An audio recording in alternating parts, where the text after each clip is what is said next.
تم خود جانتے ہو کہ کل رات رابعہ کی پروگریس بہت اچھی تھی، میری توقعات سے کہیں زیادہ، اور یہ سب تمہاری وجہ سے ممکن ہوا تھا۔ تم نے بڑی ذہانت کے ساتھ اس کو ہینڈل کیا۔ وہ بہت خوش تھی اور ظاہر ہے اس کو نارمل دیکھ کر میں خوش تھا، مگر تمہارے چلے جانے کے بعد رات کو ہم سب سونے کے لیے لیٹ گئے تھے۔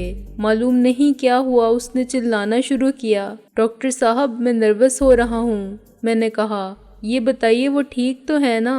او یس، وہ سو رہی ہے۔ ڈاکٹر لطیف نے ابلتے پانی کو کافی پر ڈالا اور مگ میں چمچہ ہلانے لگے۔ اس کی چیخو پکار سن کر میں سب سے پہلے بھاگا کیونکہ میں جاگ رہا تھا۔ وہ کمرے سے نکل آئی تھی اور نیچے آ چکی تھی۔ میں نے اسے پکڑ لیا کیونکہ وہ باہر جانا چاہتی تھی۔ ایک بار تو اس نے خود کو چھڑا لیا، مگر دوسری بار میں نے اسے قابو کر لیا۔ وہ مسلسل تمہیں آوازیں دے رہی تھی۔ اس نے مجھ سے کہا کہ انکل مجھے جانے دیں، چھوڑ دیں مجھے۔ میں نے کہا کچھ بتاؤ تو صحیح کہ جانا کہاں ہے۔ اس پر ہسٹیریا کا سخت دورہ پڑا تھا۔ اس نے چیختے ہوئے کہا کہ سکندر زخمی ہے، اس کا ایکسیڈنٹ ہو گیا ہے۔ وہ مچلتی رہی اور خود کو چھڑانے کی جدوجہد کرتی رہی، مگر سب سے غنیمت بات یہ تھی کہ وہ مسلسل تمہارے ساتھ پیش آنے والے حادثے کا ذکر کر رہی تھی۔ میں نے کہا کہ ہوش میں آؤ رابعہ، سکندر بالکل ٹھیک ہے، لیکن وہ چلاتی رہی کہ آپ نہیں جانتے، آپ کو نہیں معلوم، اس کی گاڑی کو حادثہ پیش آ گیا ہے۔ وہ لال رنگ کی فاکس ویگن تباہ ہو چکی ہے۔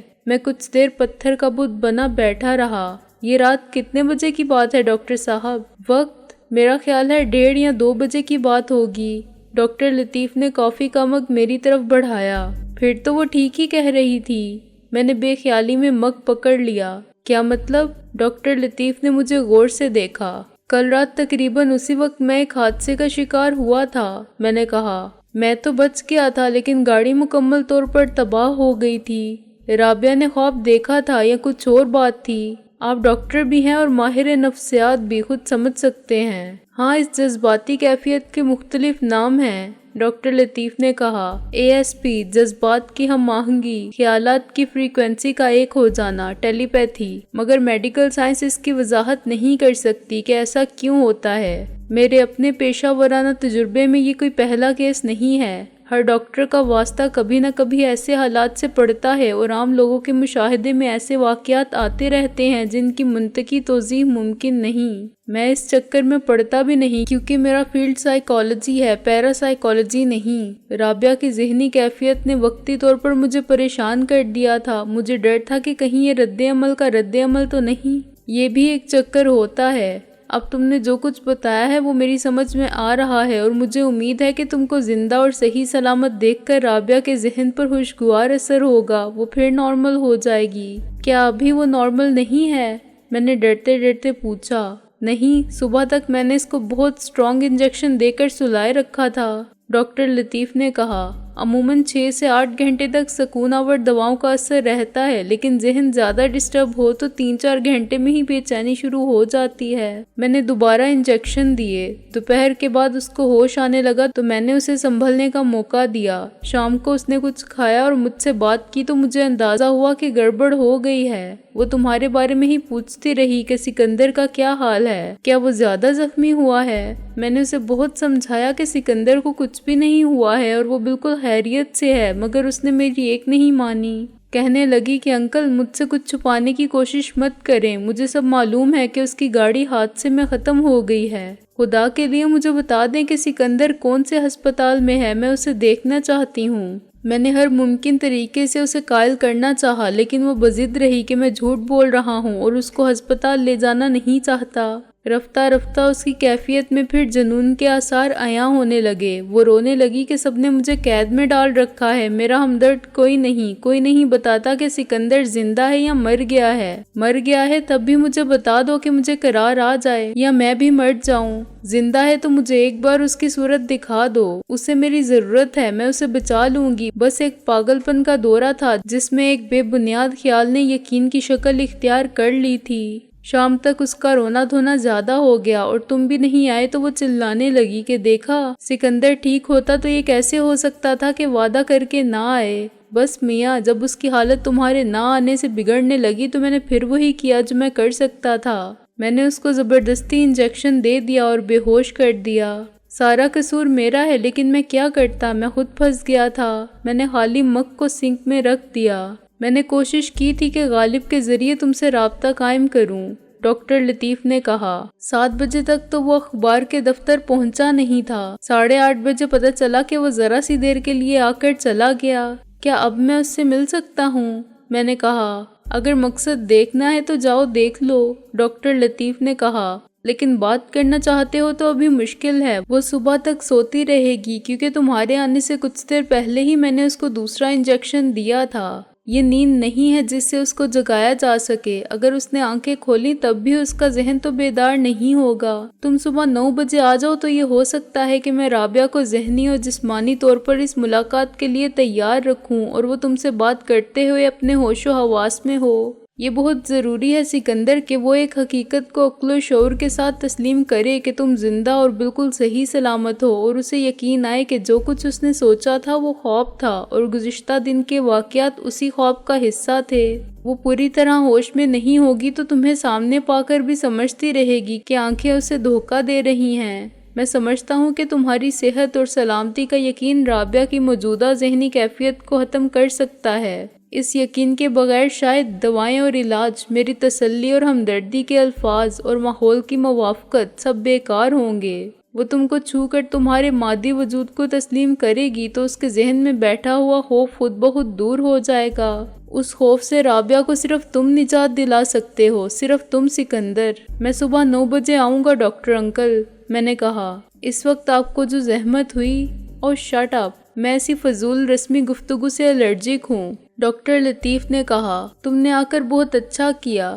رابعہ ایک پرابلم ہے جس کو ہم دونوں مل کر حل کر سکتے ہیں۔ مجھے بھی تمہاری مدد چاہیے۔ جو کام تم کرو گے وہ کوئی دوا نہیں کرے گی اور کوئی تیسرا شخص نہیں کر سکے گا، خواہ وہ رابعہ کا کچھ بھی ہو۔ میرا مطلب ہے کہ اس کا بھائی ہوتا یا والدین ہوتے تو ان سب کی نیک خواہشات اور دعائیں، محبت اور شفقت وہ کرشمہ نہیں دکھا سکتے تھے جو تم نے اس سے ملاقات کے بعد دکھایا تھا۔ صرف 24 گھنٹوں میں تم اس کو شفا کی منزل کے بہت قریب لے آئے تھے۔ تمہارا طریقہ مجھے پسند آیا تھا۔ بہت سائنٹیفک اور عقلی و عملی طریقے سے تم نے اس کو سوچ کی راہوں پر ڈالا تھا اور آہستہ آہستہ سوچ کو یادوں سے منسلک کر دیا تھا۔ تمہاری جگہ میں ہوتا تو یہی کرتا۔ تم ڈاکٹر نہیں ہو مگر تم نے ایک ڈاکٹر کی طرح سوچا، ایک چاہنے والے جذباتی نوجوان کی طرح نہیں۔ میں خاصے یقین کے ساتھ دعویٰ کر سکتا ہوں کہ کل وہ تم کو اپنی نظر سے دیکھ لے گی اور عقل سے پہچان لے گی تو پھر اس مقام پر آ جائے گی جہاں تم اسے کل شام چھوڑ گئے تھے اور پھر آگے سفر کرے گی۔ بہت جلد تمہارے اور اس کے درمیان وقت کا خلا باقی نہیں رہے گا اور وہ اسی طرح تمہارے ساتھ ہوگی جیسے پہلے تھی۔ مجھے بھی اس کا یقین ہے ڈاکٹر انکل، لیکن آپ نے جو کچھ رابعہ کے لیے کیا اس کے بغیر شاید رابعہ مجھے کبھی نہ ملتی۔ اگر ملتی تو اجنبی ہو کے۔ معلوم نہیں وہ کیسے زندہ رہتی اور اس کے بغیر میں کیسے زندہ رہتا۔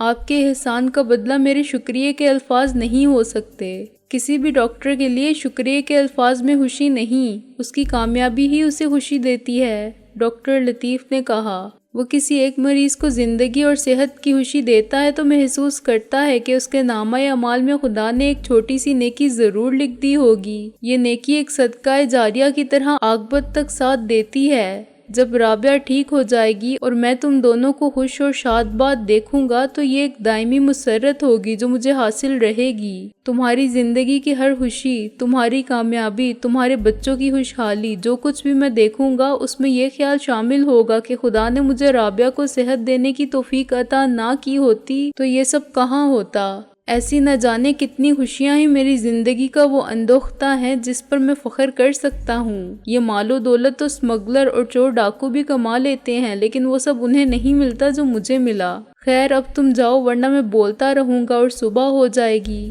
وہ ہنسے اور انہوں نے مجھ سے مصافحے کے لیے ہاتھ بڑھایا۔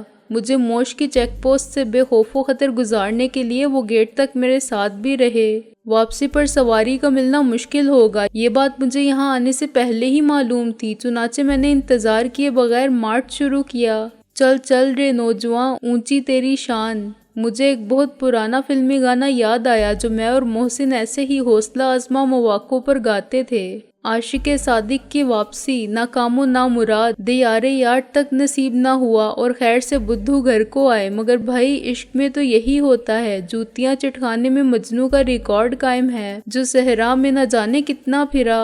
یہ کم غنیمت ہے کہ اس عہدے کے عشق میں صحرا کی بجائے تارکول کی پختہ سڑک ہے۔ زیادہ سے زیادہ سڑک پر بھونکنے والے کتے ہیں، مگر کتوں سے کیا ڈرنا، کتے بھونکتے رہتے ہیں، قافلہ چلتا رہتا ہے، چنانچہ چل رہے نوجوان 6-7 میل ہی تو جانا ہے۔ میں خوش اور پرامید تھا، چنانچہ میرے ذہن کی اوٹ پٹانگ خیالات میں بھی مایوسی اور ملال نہیں تھا، اور ڈاکٹر انکل سے ملنے کے بعد مجھے اس بات کی پرواہ نہیں رہی تھی کہ واپسی پر محسن یا ٹیڈی نے کھلی کھڑکی سے داخل ہوتے پکڑ لیا تو انہیں کیا جواب دوں گا۔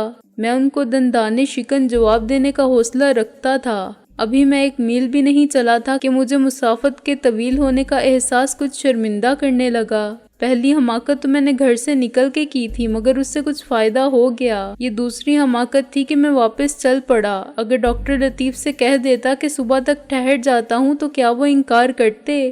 وہ کہتے کہ میاں اپنا گھر ہے، جگہ کی کون سی کمی ہے، اب تو گھر پہنچتے پہنچتے مرغے اذانے دینے لگیں گے اور ٹانگیں یوں ہو جائیں گی کہ بقول مرزا غالب ہلتے ہیں بعد مرگ بھی میرے کفن میں پاؤں۔ اس کے بعد محسن کی ڈانٹ ڈپٹ، ناشتہ اور پھر کوئے یار کی جانب مراحیت۔ تکلف میں تکلیف کے سوا کیا ہے؟ ایک جیپ میرے پیچھے سے نمودار ہوئی تو میں نے پلٹ کر دیکھا اور سڑک سے ذرا ہٹ کر چلنے لگا۔ جیپ میرے قریب پہنچ کر رک گئی۔ لا حول ولا قوت، اب یہ رات کو گشت کرنے والی پولیس سوال جواب کرے گی کہ جاتے ہو کس طرف کو، کہاں کا خیال ہے، اور ان کی فضول بک بک کا ایک انجام تو یہ ہو سکتا تھا کہ وہ مجھے آوارہ گردی کے جرم میں پکڑ کر تھانے لے جائیں، اور دوسرا یہ کہ میں ان کی فیس ادا کر کے شرافت کی سند حاصل کر لوں، وہ اپنے راستے جائیں اور میں اپنی راہ پکڑوں۔ یہ بڑی افسوسناک بات تھی کہ سواری 50 روپے خرچ کر کے بھی نہیں مل سکتی تھی، مگر سفر ختم ہونے تک 3-4 جگہ آوارہ گردی کے الزام سے بچنے میں 150-200 روپے خرچ ہو سکتے تھے۔ راہ عاشقی میں فرہاد یا مجنوں کو کسی کانسٹیبل نے بہرحال نہیں پکڑا تھا اور انہیں کسی کو رشوت نہیں دینا پڑی تھی۔ جیپ سے اتر کے ایک پھول والا افسر میری طرف بڑھا۔ کیا میں پوچھ سکتا ہوں کہ تم کہاں جا رہے ہو اس وقت؟ اس کے لہجے میں تھانے داری کا روب یا اکھڑ پن تو فطری تھا، لیکن مجھے احساس ہوا کہ وہ اردو صاف نہیں بول سکتا۔ اس کی زبان کچھ چھینٹی ہوئی محسوس ہوتی تھی، جیسے کوئی انگریز روانی سے اردو بولے یا مدراس کا رہنے والا فرینچ میں بات کرے۔ بالکل، تمہیں اس کا قانونی اختیار حاصل ہے آفیسر، میں نے انگریزی میں جواب دیا۔ میں سمجھ گیا تھا کہ وہ لوکل نہیں ہے، کوئی اینگلو انڈین ہے۔ تم ڈاکٹر لطیف کو یقیناً جانتے ہوگے۔ کون ڈاکٹر لطیف؟ وہ یکلخ محتاط اور شائستہ ہو گیا۔ وہ جو پیچھے رہتے ہیں؟ بالکل وہی۔ میں نے 50 روپے بچ جانے کے خیال سے خوش ہو کر کہا۔ مجھے بڑی خوشی ہوئی۔ شٹ اپ، تم ڈاکٹر لطیف نہیں ہو، میں ان کو پہچانتا ہوں، اس نے غرا کے کہا۔ دھوکے باز! پلیز آفیسر، میں نے ڈاکٹر لطیف ہونے کا دعویٰ نہیں کیا۔ میں نے بھی لہجہ سخت کر لیا۔ میں ان کے گھر سے آ رہا ہوں۔ کون ہو تم ان کے؟ مریض؟ وہ شرمندہ ہوئے بغیر بولا۔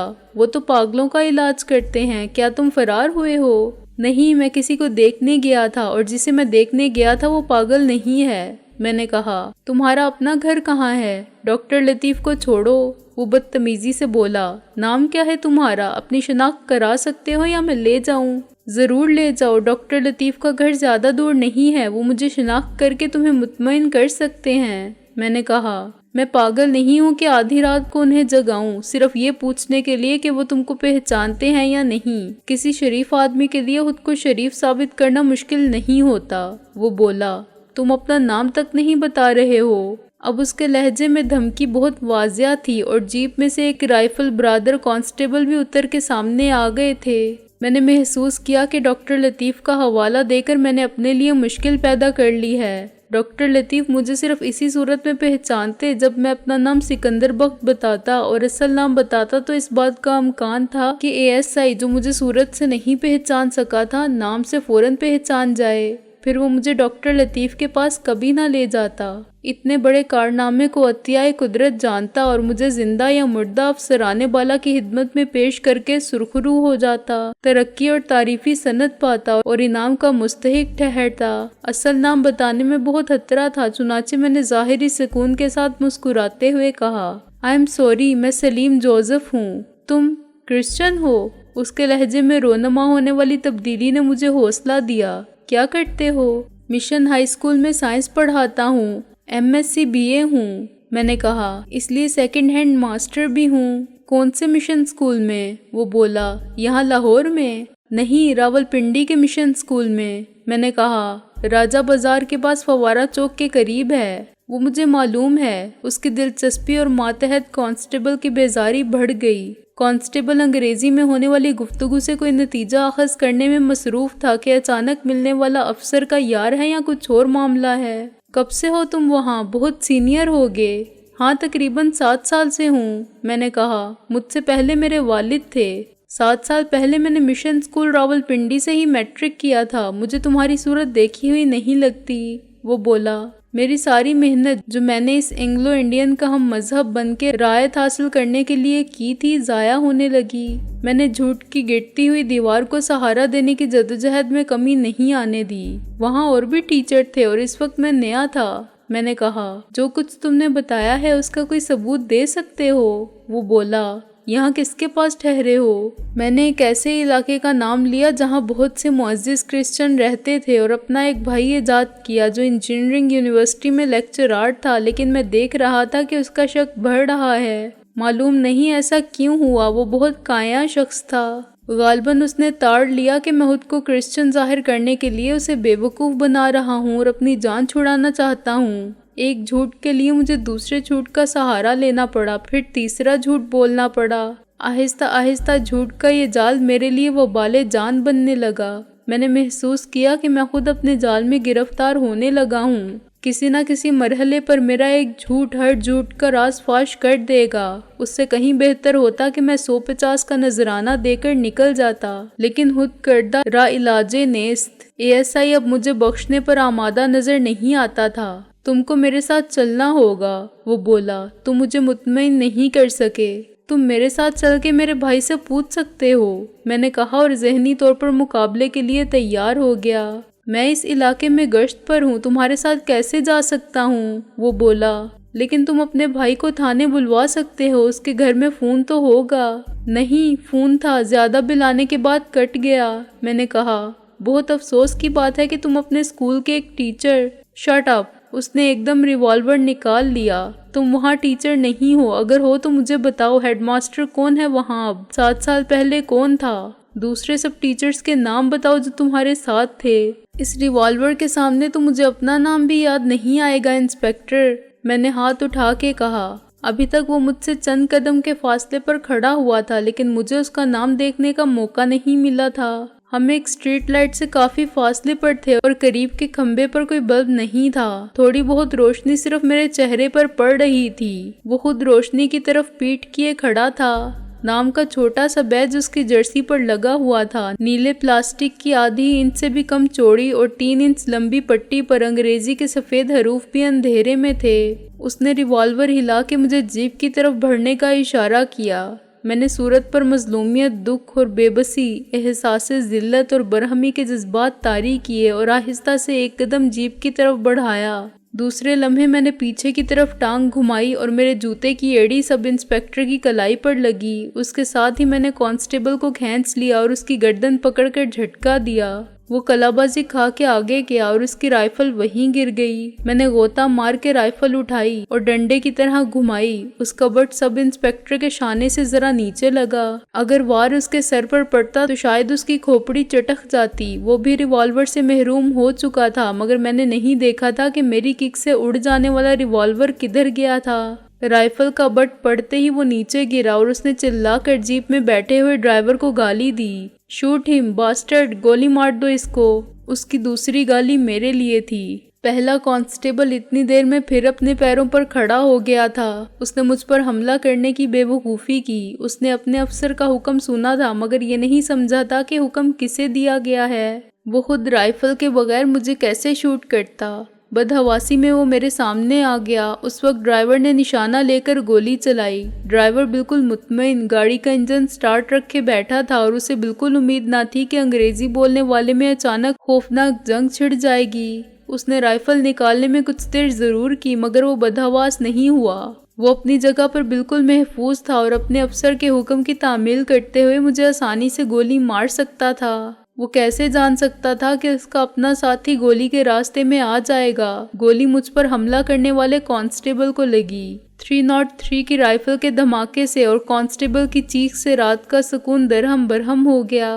صورتحال غیر متوقع طور پر انتہائی پرخطر اور پریشان کن ہو گئی تھی۔ میرے لیے مقابلے سے دستبردار ہو کے فرار ہو جانا ضروری تھا، لیکن ایک خطرہ تو ڈرائیور کی طرف سے تھا کہ وہ رائفل کی دوسری گولی مجھے مار دے گا۔ میری وجہ سے اس کا ایک ساتھی قتل ہو چکا تھا اور یہ بات بھی اسے مشتعل کرنے کے لیے کافی تھی۔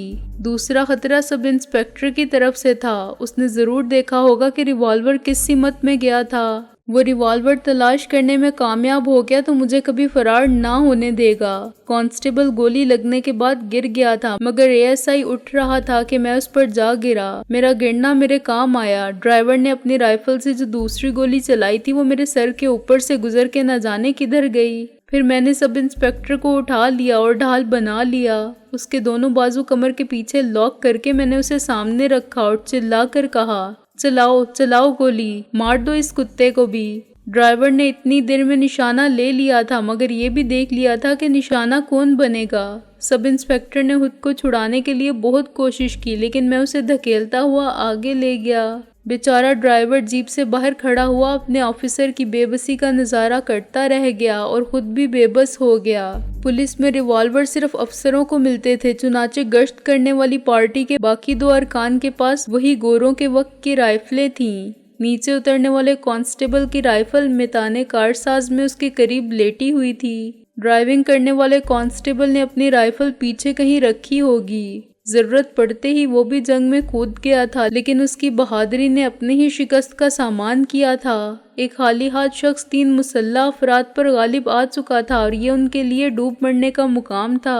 رائفل پھینک کر دور ہٹ جاؤ، میں نے ڈرائیور کو حکم دیا، ورنہ تمہارے افسر اس بدماش کی بات مانی تو میں تم کو گولی مار دوں گا۔ سب انسپکٹر نے چلا کر کہا، شوٹ کر دو اسے بے وقوف۔ رائفل لے کر جیپ کے ساتھ کھڑے ہوئے ڈرائیور کی عقل خبت ہو گئی۔ وہ بھی پولیس کی وردی میں تھا اور اتنے کم فاصلے سے یقیناً تیسرا فائر کرتا تو اپنے ایک افسر کے قتل کا مجرم ہوتا، لیکن افسر حکم دے رہا تھا کہ گولی چلاؤ۔ افسر خودکشی کرنا چاہتا تھا یا پاگل ہو چکا تھا، لیکن وہ پاگل نہیں تھا، چنانچہ اس نے رائفل کی ہلاکت خیزی کا تیسرا تجربہ نہیں کیا۔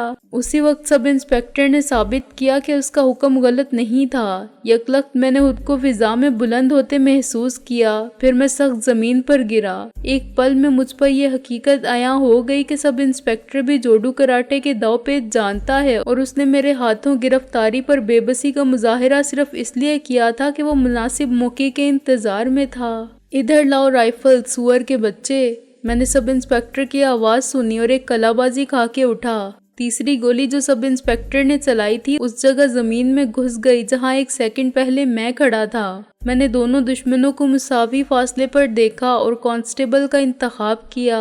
پھر میں ایک جھٹکے سے اوپر اٹھا اور میری فلائنگ کک نے کانسٹیبل کو سب انسپکٹر پر گرا دیا۔ حیران ہونے کی باری اب سب انسپکٹر کی تھی کیونکہ جو وار میں نے کیا تھا وہ کوئی ماہر فن ہی کر سکتا تھا۔ اپنی طرف سے اس نے بہت چالاکی سے کام لیا تھا اور وہ سوچ بھی نہیں سکتا تھا کہ جواب میں نہلے پر ڈہلا ملے گا۔ یہ ہم سب کی فطری کمزوری ہوتی ہے کہ ہم خود کو شیر سمجھتے ہیں تو یہ توقع نہیں رکھتے کہ سوا شیر سے پالا پڑ جائے گا۔ اس ایک لمحے میں جب ماتحت اور افسر ایک ساتھ گرے تھے، افسر کو یقین آ گیا ہوگا کہ میں کوئی بہت ہی عیار اور مکار مجرم ہوں جس نے پہلے اپنی شستہ انگریزی اور اپنے جھوٹ سے کام نکالنا چاہا تھا، لیکن اس میں ناکامی ہوئی تو میں بے خوف و خطر 3 مسلح پولیس والوں سے بھڑ گیا۔ شاید لاہور میں اس کا واسطہ ایسے کسی بدماش سے نہیں پڑا ہوگا جو اتنا مہذب اور اعلیٰ تعلیم یافتہ بھی ہو، اتنا اچھا اداکار بھی اور جوڈو کراٹے کا ماہر بھی۔ کانسٹیبل تو سینے پر پڑنے والی کک کے بعد اٹھ ہی نہ سکا۔ اس کے وفات پانے کا بالکل امکان نہیں تھا اور وہ اتنا کمزور بھی نہیں تھا کہ ایک کک سے بے ہوش ہو جائے۔ غالباً اس نے دانشمندی اسی میں جانی کہ چپ چاپ لیٹ جائے اور خود کو مزید پٹائی سے بھی بچائے، ایک اور قتل کے الزام سے بھی اور افسر کی حکم عدولی کی سزا سے بھی۔ افسر کو میں نے اٹھتے ہی جا لیا مگر وہ بہت پھرتیلا تھا، اس نے غوطہ مار کر میرا وار خالی کر دیا اور میں اس کے اوپر سے گزر کر گرا تو وہ بڑی پھرتی سے میرے اوپر سوار ہو گیا۔ میں نے اس کا ہاتھ بلند ہوتے دیکھا، وہ بڑا مہلک وار تھا جسے دشمن کو یقینی طور پر ختم کرنے کے لیے استعمال کیا جاتا ہے۔ عام نمائشی مقابلوں میں یا معمولی لڑائی جھگڑوں میں اس کا استعمال کوئی نہیں کرتا۔ جوڈو اور کراٹے کا فن بنیادی طور پر دفاعی کھیل ہے، چنانچہ اس میں جارحانہ نیت کو غیر اخلاقی تصور کیا جاتا ہے اور نقصان پہنچانے والے داؤ پیچ استعمال کرنے کی حوصلہ شکنی کی جاتی ہے، مگر جہاں معاملہ زندگی یا موت کا ہو وہاں اخلاقیات کا سبق بے معنی ہو جاتا ہے۔ سب انسپکٹر بھی جو کچھ کر رہا تھا موجودہ حالات میں جائز تھا۔ میں نے فوراً اپنا دفاع کیا اور اس طرح اچھل کر کروٹ لی کہ دوسرے لمحے میں سب انسپکٹر نیچے تھا اور میں اوپر۔ مقابلے کو زیادہ دیر تک جاری رکھنے کی گنجائش نہیں رہی تھی کیونکہ ادھر ادھر کی کوٹھیوں میں فائرنگ کے 3 دھماکوں سے ہلچل مچ گئی تھی۔ میں نے سب انسپکٹر پر تابڑتوڑ حملے کیے اور ذرا سی دیر میں وہ بے حس و حرکت ہو گیا۔ دو طرف سے چوکیداروں نے یا گھر کے ملازموں نے شور مچا رکھا تھا لیکن وہ قریب نہیں آ رہے تھے۔ جنگ میں پولیس ایک فریق تھی اور وہ ریفری بھی نہیں بننا چاہتے تھے۔ ایک گھر سے کسی نے چلا کے پوچھا کہ یہ کیا ہو رہا ہے، دوسری طرف سے کسی نے کہا کہ یار پولیس کو بلاؤ، پھر نہ جانے کون زندہ دل تھا جو اس صورتحال سے بھی لطف اندوز ہو رہا تھا۔ اس نے ہنس کر کہا کہ ہاں یار مزید پولیس کو بلاؤ، یہ پولیس تو کم ہے۔ میں نے بڑی عجلت میں ایس آئی کو اٹھا کے جیپ میں ڈالا اور جیپ میں ڈرائیور کی سیٹ پر بیٹھ گیا۔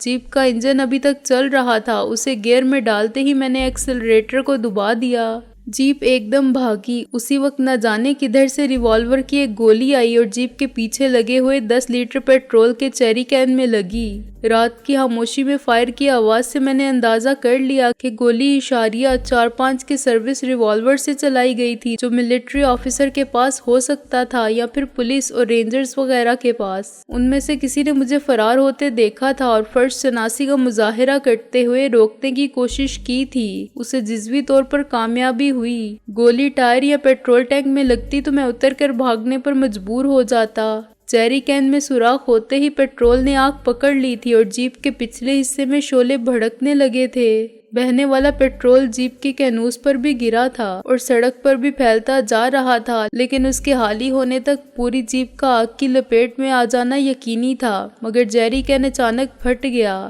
دھماکہ کسی دستی بم کی طرح تھا۔ میں نے جیپ کو ایک دم پورا ایکسلریٹر دے کر آگے بڑھا دیا۔ 1 سیکنڈ کے وقفے سے میں نے پلٹ کر دیکھا تو جیری کین کے جلتے ہوئے ٹکڑے فضا سے زمین کی جانب پرواز کرتے نظر آئے۔ کچھ چراغ سے سڑک پر بھی روشن تھے، لیکن جیپ کے پیچھے اب کینوس کا تھوڑا سا حصہ جلتا رہ گیا تھا۔ جیری کین کی آگ جیپ کی تیز رفتاری کے باعث پیچھے رہ گئی تھی اور جہاں پہلے جیری کین تھا وہاں اس کا ایک ٹکڑا کلیمپ میں اٹکا رہ گیا تھا۔ جیپ کو روک کر میں نیچے اترا۔ اگر میرے پاس خنجر ہوتا تو میں پیچھے والے حصے کا کینوس کاٹ دیتا، لیکن اب مجھے وہ سب ہک کھولنے پڑے جن سے جیپ کا اوپر والا حصہ بندھا ہوا تھا۔ کینوس کے ٹاپ والی جیپ میں شفاف پلاسٹک کی کھڑکیاں سی بنی ہوئی تھیں۔ کینوس کے مقابلے میں پلاسٹک پر آگ نے فوراً اثر کیا اور باقی 2 سائڈ پر بھی آگ پھیل گئی۔ میں نے اپنے حواس برقرار رکھے۔ آگ ابھی پیٹرول لائن اور پیٹرول ٹینک سے بہت دور تھی، لیکن اندیشہ تھا کہ جلتا ہوا کینوس اگر سیٹوں پر گرا تو جیپ یقیناً تباہ ہو جائے گی۔ میں نے کچھ ہک کھولے، کچھ کھینچ کر اور جھٹکا دے کر توڑے اور باقی کینوس کو اس کے سوراخوں میں ہاتھ ڈال کر پھاڑا جو کھڑکیوں کی جگہ نمودار ہو گئے تھے۔ وہاں جلا ہوا پلاسٹک اب بھی اتنا گرم تھا کہ میری ہتھیلی سے چپک گیا، مگر میں اپنی دیوانہ وار کوشش سے کینوس کی فولڈنگ باڈی کو جیپ سے علیحدہ کرنے میں کامیاب ہو گیا۔ کینوس کو سڑک پر ڈال کر میں نے پھر ڈرائیونگ سیٹ سنبھال لی اور اطمینان کا گہرا سانس لیا۔ میں گرفتاری سے بچ گیا تھا، فائرنگ سے بچ گیا تھا، سب انسپکٹر کے جوڈو کراٹے کے داؤ پیچ سے بچ گیا تھا اور آخری وقت میں آگ لگا دینے والی گولی کی تباہ کاری سے بھی بچ گیا تھا۔ یہ سب کچھ مشکل سے 15 منٹ میں ہو گیا تھا۔ 15 منٹ پہلے میں بہت اچھے موڈ میں ڈاکٹر لطیف کے گھر سے نکلا تھا۔ 15 منٹ بعد میں ایک جیپ لے کر فرار ہو رہا تھا۔ جیپ میں ایک ASI پڑا ہوا تھا، اس کے باقی 2 ساتھیوں میں سے ایک کے بارے میں مجھے یقین تھا کہ وہ زندہ ہوگا، دوسرے کے بارے میں مجھے بالکل معلوم نہیں تھا کہ وہ اپنے ساتھی کی چلائی ہوئی گولی اس کے جسم میں کہاں لگی تھی۔